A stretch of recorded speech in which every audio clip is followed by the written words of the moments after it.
सुदामा जी से सुशीला ने कहा। आज द्वारिकाधीश की आंखों में आंसू आ गए, कन्हैया रो रहे थे। रुक्मणी ने कहा, प्रभु आपको क्या हुआ, आपकी आंखों में आंसू? कहने लगे, क्या बताऊं रुक्मणी, मुझे अपने सुदामा की बड़ी याद आ रही है।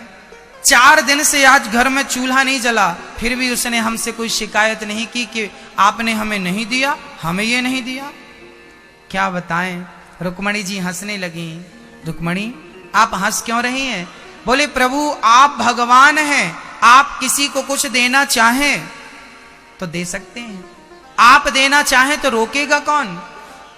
भगवान ने कहा, क्या बताऊं रुक्मणी, सुदामा ऐसा जिद्दी भक्त है कि मैं कुछ देता हूं सो लेता ही नहीं है। सुदामा गरीब थे। अच्छा, सुदामा गरीब क्यों थे? कहा जाता है कि सुदामा जब उज्जैन पढ़ने गए थे, उज्जैन में ही कृष्ण से उनकी मित्रता हो गई थी। मैं आप लोगों से एक निवेदन करूंगा कि आप लोग इतने रिश्ते बनाते हैं, इतने संबंध दुनिया वालों से रखते हैं, एक आध संबंध ना द्वारिकाधीश से रख लीजिएगा, वो काम जरूर आएगा। हाँ, वो काम जरूर आएगा भक्तों। आज सुदामा ने कृष्ण को अपना मित्र बनाया। सुदामा को एक दिन ठंडी लग रही थी, कन्हैया ने अपना पीतांबर उड़ा दिया। दूसरे दिन कन्हैया ने वापस दिया सुदामा से, कन्हैया ने वो पीतांबर नहीं लिया। आज जब सुदामा को कृष्ण की कभी याद आती थी ना, उसी पीतांबर को खोलकर देख लिया करते थे। अच्छा, सुदामा गरीब क्यों थे?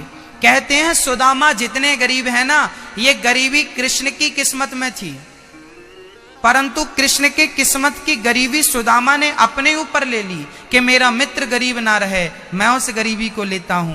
क्या हुआ था कि एक बार जब गुरु के घर पर सुदामा और कृष्ण थे, तब वहां पर सांदीपनी जी के यहाँ एक बूढ़ी माँ उज्जैन महाकाल मंदिर में भीख मांगती थी। एक बूढ़ी माँ, आज दिन भर में उसे भीख में 1 मुट्ठी चने उसे मिले थे। वो चने पोटरी में बांधकर बूढ़ी मां घर लाई, सोची कल खाऊंगी, आज नहीं खाती। रात को चोर आए, चोरों ने देखा कि पोटरी बंधी है। अच्छा, चोरों को लगा कि भिखारियों के पास कुछ तो होता ही है, ये पोटरी पे कुछ माल होगा, तो वो लेके भागा। चोर जब भागा तो बूढ़ी मां उठ के बैठ गई और उसने कहा कि मुझे दिन भर में चने मिले 1 मुट्ठी, वो भी चोर चुरा कर ले गया।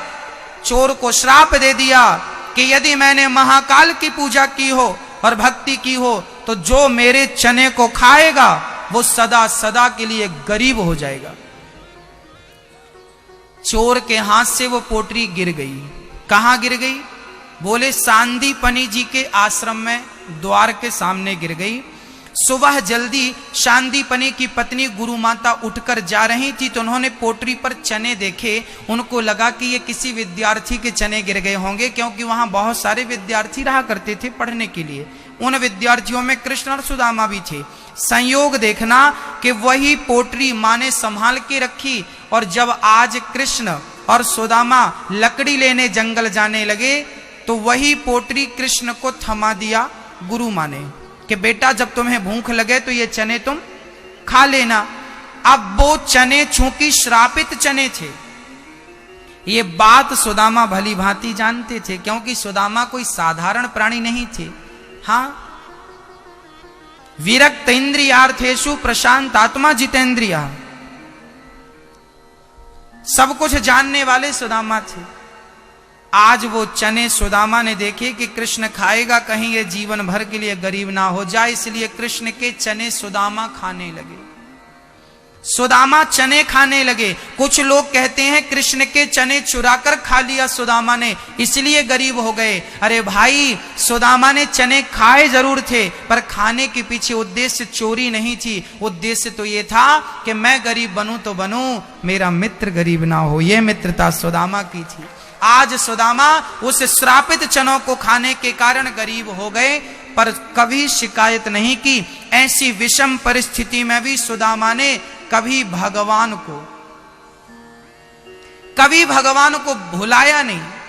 सुदामा सदा भगवान का चिंतन करते रहते हैं। स्थितियां सम हो या विषम हो, आपकी स्थिति परिस्थिति अनुकूल हो प्रतिकूल हो, कोई बात नहीं, किसी भी हाल में ईश्वर का धन्यवाद देना मत छोड़िएगा।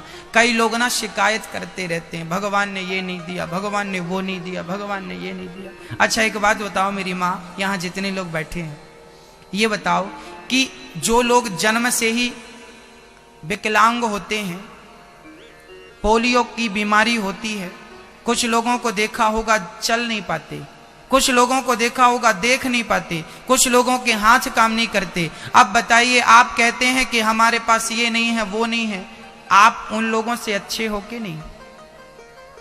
हाँ या ना?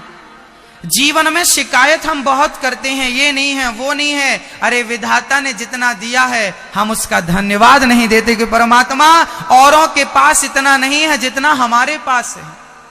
याद रखना भक्तों, जितनी संपत्ति आप लोगों के पास है ना, उतने के लिए ही अभी बहुत लोग तरस रहे हैं।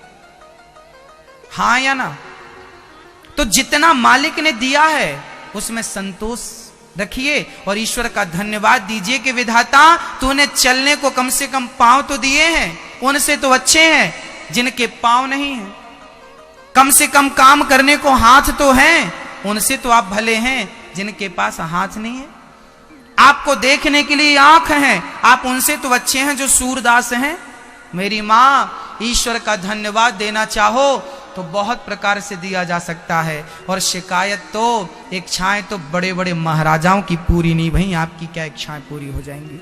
शिकायतों के पुल यदि आप बांध रहे हैं तो बांधते रहिए, कुछ नहीं होने वाला।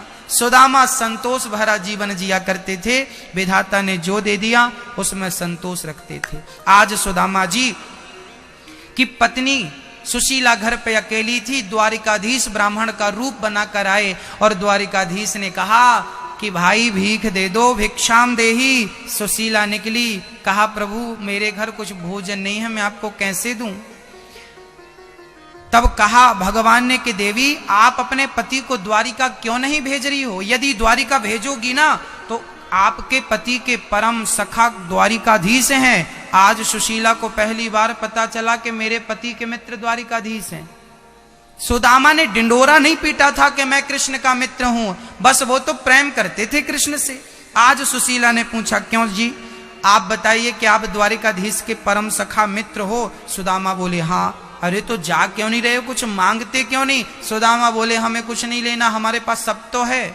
सुशीला बोली कोई बात नहीं, आप मांगिए मत, कम से कम दर्शन तो करे आइए। सुदामा जी बोले ये बात ठीक है। आज दर्शन का भाव लेकर सुदामा जी चल पड़े।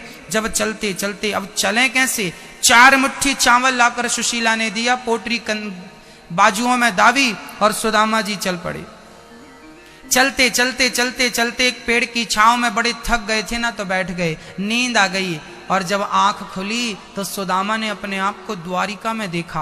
अरे ये कौन सी नगरी है भाई? लोगों ने बताया ये द्वारिका नगरी है। सुदामा को लगा हम कैसे पहुंच गए? चलना हमारा काम होता है भक्तों, मंजिल तक तो खुद द्वारिकाधीश पहुंचा देता है। बस चलना सीखिए, पहुंचाएगा वो खुद, आप उसकी चिंता बिल्कुल ना करिए। बस चलते रहिए चलते रहिए चलते रहिए। सुदामा चलते गए चलते गए। आज जैसे ही आगे बढ़े, लोगों ने पूछा भाई कहां से आए हो? बोले हम तो अपने नगर से आए हैं। कहां जा रहे हो? बोले कृष्ण से मिलने। बोले कृष्ण कौन है? बोले हमारे बचपन के मित्र हैं। जब सुदामा लोगों से कहते ना कि कृष्ण हमारे बचपन के मित्र हैं, लोग हंसी उड़ाते, वाह अच्छा नया नाटक है भीख मांगने का। मेरे बचपन का मित्र है, उसी से मिलने आया हूँ। जब सुदामा ने मन में भाव रखा, जब द्वारपालों ने दर्शन नहीं कराया, सुदामा को लगा मुझे वापस जाना चाहिए। सुदामा वापस चले गए, परंतु उन्हें लगा इतनी दूर आए हैं तो क्यों ना मिलकर ही चलें। फिर वापस आ गए, फिर अनुनय विनय करने लगे द्वारपालों से, भैया एक बार मुझे कृष्ण से मिला दो। एक द्वारपाल को दया आई और द्वारपाल बोला ठीक है मैं जाता हूँ और कृष्ण को आपका संदेशा सुनाता हूँ। द्वारपाल चल पड़ा और द्वारपाल ने भगवान कृष्ण की ओर प्रस्थान करते हुए कृष्ण के पास जाकर भगवान श्री कृष्ण को प्रणाम करता हूं। सरकार आपकी जय हो। सुदामा का संदेशा जब द्वारपालों ने सुनाया, भगवान बोले क्या हुआ द्वारपाल? तब द्वारपाल ने कहा, शीस पगाना जगा तन में यही जान को आही बसे के ही ग्रामा। धोती फटी सी लटी दुपटी और पायो पासन की नहीं सामा। द्वार खड़ो ध्वज दुर्बल एक रहो चकिसो वसुधा अभिरामा। पूछत दीन दयाल को नाम बतावत आपनो नाम सुदामा। जैसे ही सुदामा नाम सुना द्वारिकाधीश दौड़ पड़े, सुदामा सुदामा मित्र सुदामा। दौड़ करके द्वारिकाधीश ने सुदामा को अपने हृदय से लगा लिया। बोलिए द्वारिकाधीश भगवान की। भगवान ने सुदामा को हृदय से लगाया। मित्र बड़ी दिनों में आए हो, बहुत दिनों में आए हो, इतनी देर क्यों लगा दी तुमने आने में? सुदामा रोने लगे, कहने लगे, द्वारिकाधीश देर मैंने नहीं, देर तूने लगा दी। कब से तेरे द्वार पर खड़ा हूं, कोई इतनी लेट आता है क्या? बस कन्हैया तेरा दर्शन हो गया, आज्ञा दो, अब मुझे जाने दो। सुदामा जाने लगे। सुदामा जब जाने लगे, सुदामा का हाथ कन्हैया ने पकड़ लिया। मित्र मैं आपको कुछ देना चाहता हूं, आप कुछ लिए बिना कैसे जा सकते हैं? सुदामा ने कहा कि आपने मुझे सब कुछ दे दिया, बचा क्या?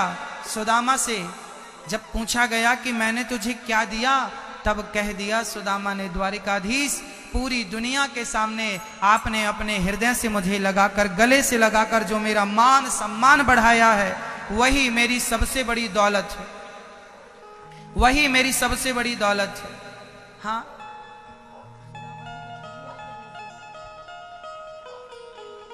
हाँ, सुदामा प्रेम पूर्वक भगवान उनको लेकर जाते हैं और सुदामा अपनी आसन पर भगवान बिठाते हैं। सुदामा चरणों में, प्रभु मैं आपके बराबर बैठने योग्य नहीं हूं।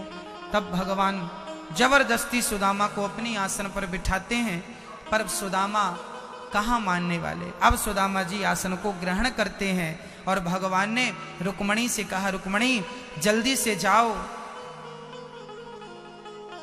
जल्दी से जाओ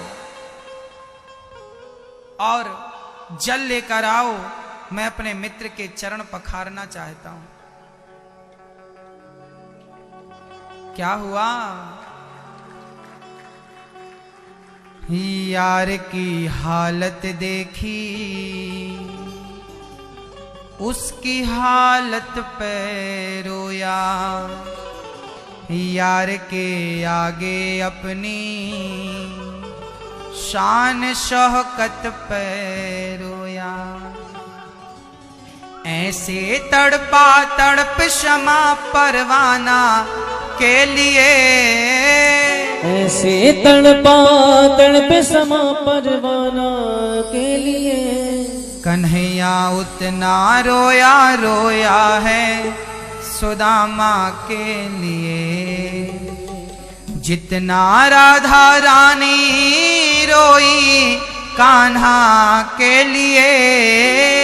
जितना राधा रानी रोई कान्हा के लिए, कन्हैया उतना रोया रोया है सुदामा के लिए। कन्हैया उतना रोया रोया सुदामा के लिए। पाँव के छाले देखे तो आंख भर भर के रोया, और अपने बचपन को याद कर कर के रोया।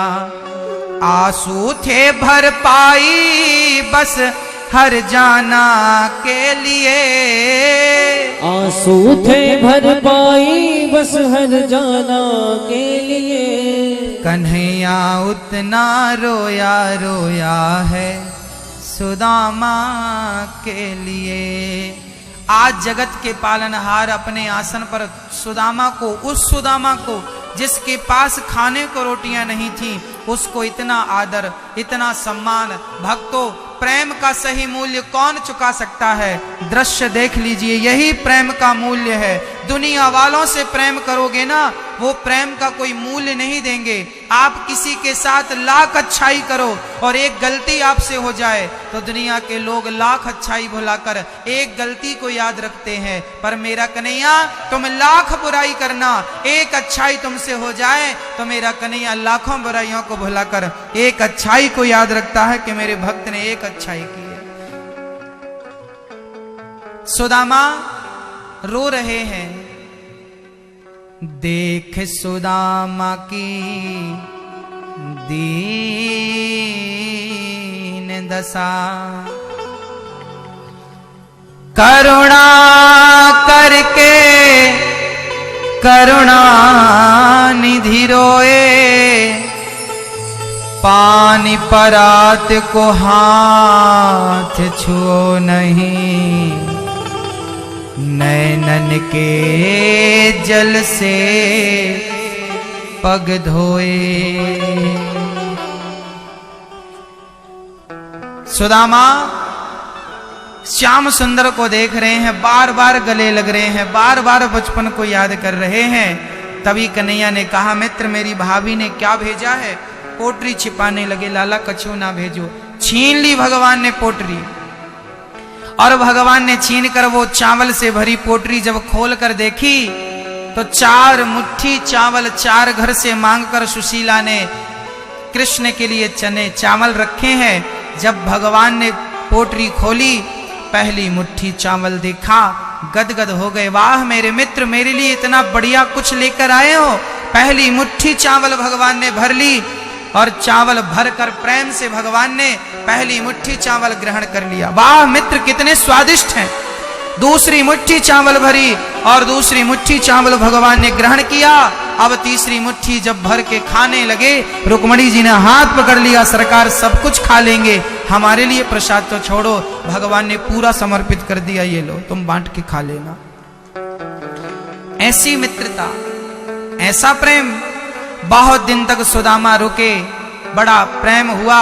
अब सुदामा आज्ञा मांग रहे हैं, सरकार उसके आने पे रोया, उसके जाने पे रोया। हो के गद गद चावल के दाने दाने पे रोया। बनवारी वो रो